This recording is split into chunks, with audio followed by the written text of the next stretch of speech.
जब भी हम म्यूचुअल फंड में इन्वेस्टमेंट करते हैं तो एक आम इन्वेस्टर्स के बीच में एक आशंकाएं होती हैं तब जब उनको प्लान चुनने की बारी आती है। प्लान चुनना मीन्स रेगुलर प्लान या डायरेक्ट प्लान। आम लोगों की ये धारणा है कि चूंकि डायरेक्ट प्लान के यूनिट्स की एनएवी महंगी होती है, यदि हम तुलना करें रेगुलर प्लान के यूनिट्स की एनएवी से, तो क्यों हमें महंगी यूनिट्स खरीदनी चाहिए जबकि हमको सस्ती उपलब्ध है। जनाब, आज हम बात करेंगे इसी मुद्दे पर। ये सारा खेल उस म्यूचुअल फंड के टोटल एक्सपेंसेस रेशियो पे डिपेंड करता है और आज हम चर्चा करेंगे टोटल एक्सपेंसेस रेशियो का प्रभाव क्या होता है म्यूचुअल फंड्स के एनएवी पर, और इस एनालिसिस के बेसिस पे हम कंक्लूड करने की कोशिश करेंगे कि हमें यदि म्यूचुअल फंड में इन्वेस्टमेंट करने की बातें हों और प्लान चुनने की बारी आए तो हमें डायरेक्ट प्लान चुनना चाहिए या रेगुलर प्लान। एस्ट्रॉन टैक्समैन के नए वीडियो में आपका एक बार फिर से स्वागत है। यदि इस वीडियो से कोई वैल्यू एडिशन होता है तो आप इसको लाइक करें, कमेंट करें, अपने फ्रेंड्स के साथ शेयर करें, और यदि आप इस चैनल पे पहली बार विजिट कर रहे हैं तो इसको सब्सक्राइब भी करें और सब्सक्रिप्शन बटन के बगल में जो बेल आइकन है उसको ऑल पे क्लिक करें ताकि हमारे सभी नए वीडियो की नोटिफिकेशन आपको लगातार मिलती रहे। फ्रेंड्स, एक बात और करना चाहूँगा मैं, हमने देखा कि कुछ व्यूअर्स जब कमेंट करते हैं वो व्यक्तिगत तौर पर आक्षेप लगाना शुरू करते हैं। वो ये बात कभी नहीं करते कि हमारे विचार गलत हैं या सही हैं। हो सकता है हमारे विचारों से आप सहमत ना हो, लेकिन व्यक्तिगत रूप से आक्षेप लगाना ये बहुत बेहतर चीज़ नहीं प्रतीत होती है। इसलिए आपको कमेंट करने की बारी हो तो आप कमेंट जरूर करें। हमारे विचारों से सहमत होना कोई ज़रूरी नहीं है, हमारे विचार से असहमत हैं तो असहमति जताएं, लेकिन व्यक्तिगत रूप से आक्षेप लगाना उचित प्रतीत नहीं होता है। मेरा नाम डीएम झा है। जैसा कि हमने पहले चर्चा की कि आज हम चर्चा करेंगे कि जब म्यूचुअल फंड में इन्वेस्टमेंट मुझे करना हो और प्लान चुनने की बारी हो तो उस पर्टिकुलर म्यूचुअल फंड में टोटल एक्सपेंसेस रेशियो का क्या रोल है, और आज के एनालिसिस में हम टोटल एक्सपेंसेस रेशियो का रोल देखेंगे और एनालिसिस करने के बाद ये कंक्लूड करने की कोशिश करेंगे कि डायरेक्ट प्लान का एनएवी महंगा होते हुए भी कि क्या हमें डायरेक्ट प्लान चूज करना चाहिए या रेगुलर प्लान की एनएवी जो कि सस्ती है हमें उसको चूज करना चाहिए। इसके लिए हमने एक लाइव एग्जांपल लिया है और उस लाइव एग्जांपल में हमने एक फंड को शॉर्टलिस्ट किया है और उस फंड का नाम है नवी का large and mid cap. Friends, इस पर आगे चर्चा करने के पहले हम आपको बताने की कोशिश करेंगे, बताना चाहेंगे कि मैं किसी म्यूचुअल फंड का प्रमोशन नहीं करता हूँ। ये हमने नवी लार्ज एंड मिड कैप का जो फंड को शॉर्टलिस्ट किया, ये रैंडमली शॉर्टलिस्ट किया है। कोई दूसरा फंड भी रैंडमली शॉर्टलिस्ट में आ सकता है। तो हम बात कर रहे थे कि आज हम लाइव एग्जांपल लेंगे नवी लार्ज एंड मिड कैप का, जिसका कि एनएवी आज के दिन में रेगुलर प्लान में ये 36 रुपए 36.5949 है और डायरेक्ट प्लान में ये 43.2712 है, और रेगुलर प्लान के टोटल एक्सपेंसेस रेशियो है ये 2.25 है और डायरेक्ट प्लान की इट इज 0.34%। ये जो टोटल एक्सपेंसेस रेशियो है ये एनएवी के बेसिस पे चार्ज होता है। ये 2.25 या 0.34% है। इसका मतलब 36.5949 का 2.25 या डायरेक्ट प्लान में 43.2712 का 0.34।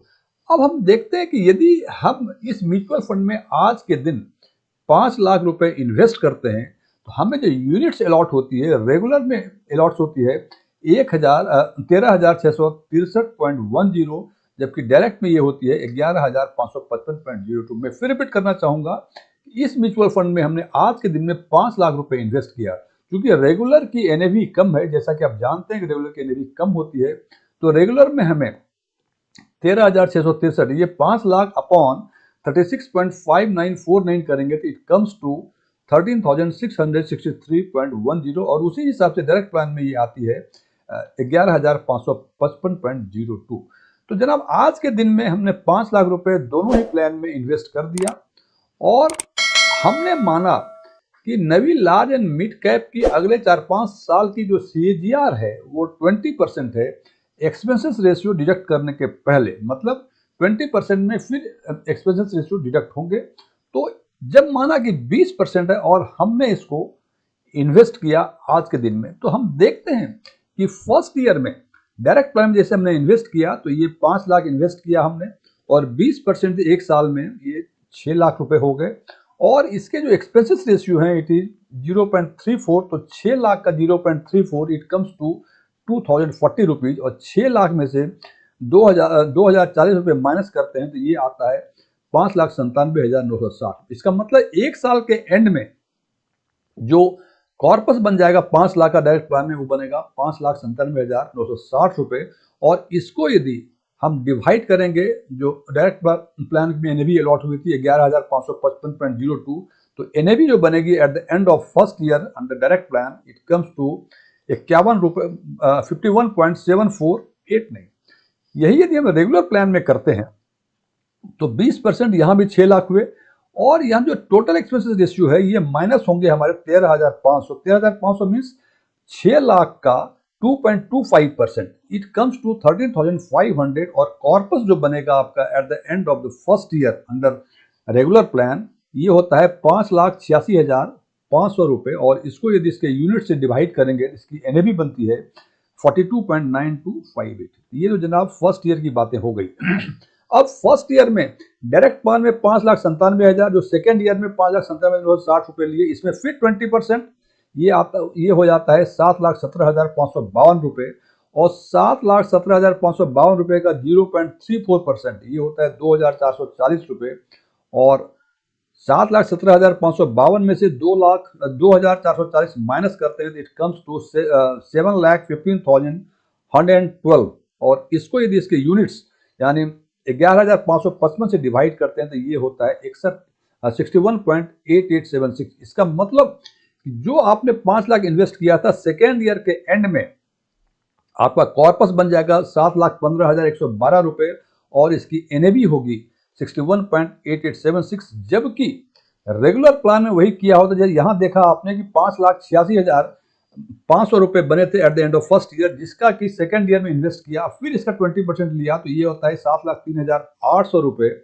और 7,03,800 रुपये का 2.25% ये बनता है 15,836 रुपये। और इसको इस अमाउंट को 7,03,800 में माइनस कर देंगे तो ये बनता है 6,87,965 रुपये। और इसकी एनएवी मतलब इस अमाउंट में यदि इसकी 13,663.10 से यदि डिवाइड करेंगे तो इट कम्स टू 50.3520। फ्रेंड्स, हमने 2 साल का ही देखा। थर्ड ईयर में डायरेक्ट प्लान की एनएवी हो जाएगी 74.0126 और रेगुलर प्लान की हो जाएगी 59। और accordingly eight the end of fourth year जो डायरेक्ट प्लान में कॉर्पस बनेगा ये बनता है 10,22,771 रुपये। और फोर्थ ईयर में रेगुलर प्लान का बनता है 9,86,590 रुपये। और एनएवी जो है ये डायरेक्ट प्लान की eight the end of fourth year 88.5132 बनती है, जबकि रेगुलर प्लान में ये 69.2808 बनती है। इसमें 2-3 चीजें देखने की लायक हैं कि हमने जब इनिशियली इन्वेस्ट किया था तो एनएवी रेगुलर की यहाँ भी कम थी, डायरेक्ट में यहाँ अधिक थी। और eight the end of first year हम देखते हैं कि जो 36 रुपये जो थी वो हो गई 69 रुपये 0.2808, और जो 43 रुपये थी ये हो गई 88.5132।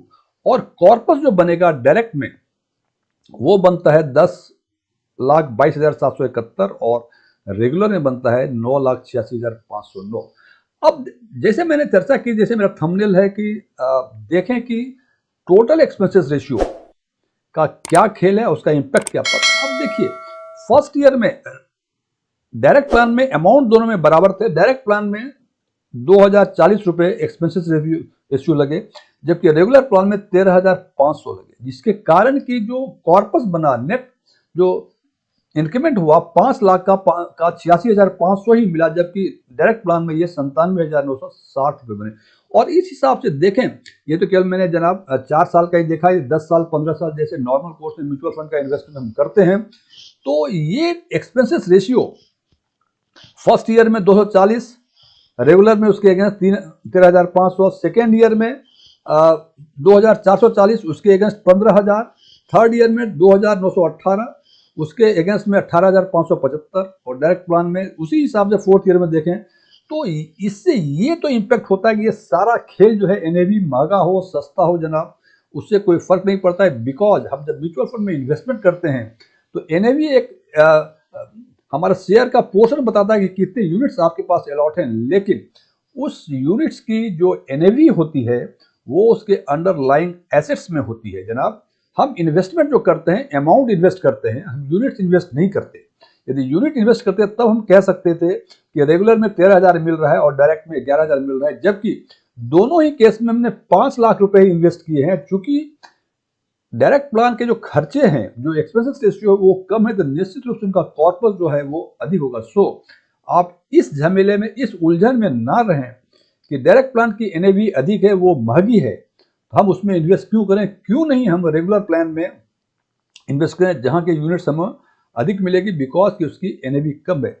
ये सारा खेल टोटल एक्सपेंसेस रेशियो का है। हालांकि जैसे मैं बार बार कहता हूं कि म्यूचुअल फंड में इन्वेस्टमेंट या किसी इन्वेस्टमेंट डिसीजंस इंडिविजुअल इन्वेस्टर अपने परसेप्शन, अपने फाइनेंशियल विजडम या अपने एडवाइजर के सलाह पर लेते हैं। आप भी अपना डिसीजन फाइनेंशियल विजडम के हिसाब से लें, लेकिन एक चीज ध्यान रखें कि उदाहरण के तौर पे जैसे हमने फर्स्ट ईयर में देखा कि 2,040 रुपये डायरेक्ट प्लान के एक्सपेंसेस था और रेगुलर प्लान में 13,500 था, ये करीब 11,000 के आसपास का जो डिफरेंस है, ये एक्सपेंसेस रेशियो जाते कहाँ हैं। तो जनाब ये एक्सपेंसेस रेशियो जाते हैं केवल उन एजेंट्स को, उन एडवाइजर्स को जो आपके एडवाइजर हैं और जिनका सामान्य तौर पे जो हमने कार्य देखा हुआ है कि वो केवल फॉर्म भरते हैं और आपके फॉर्म भर के एएमसी ऑफिस में पहुंचाते हैं, उतना ही कार्य है। और उतने ही कार्य के लिए यदि आप 10-11 हज़ार रुपये हर साल के आसपास उसको पे करते हैं, तो ये निर्णय आपको लेना है कि आपको डायरेक्ट प्लान लेना है या रेगुलर प्लान। Thank you.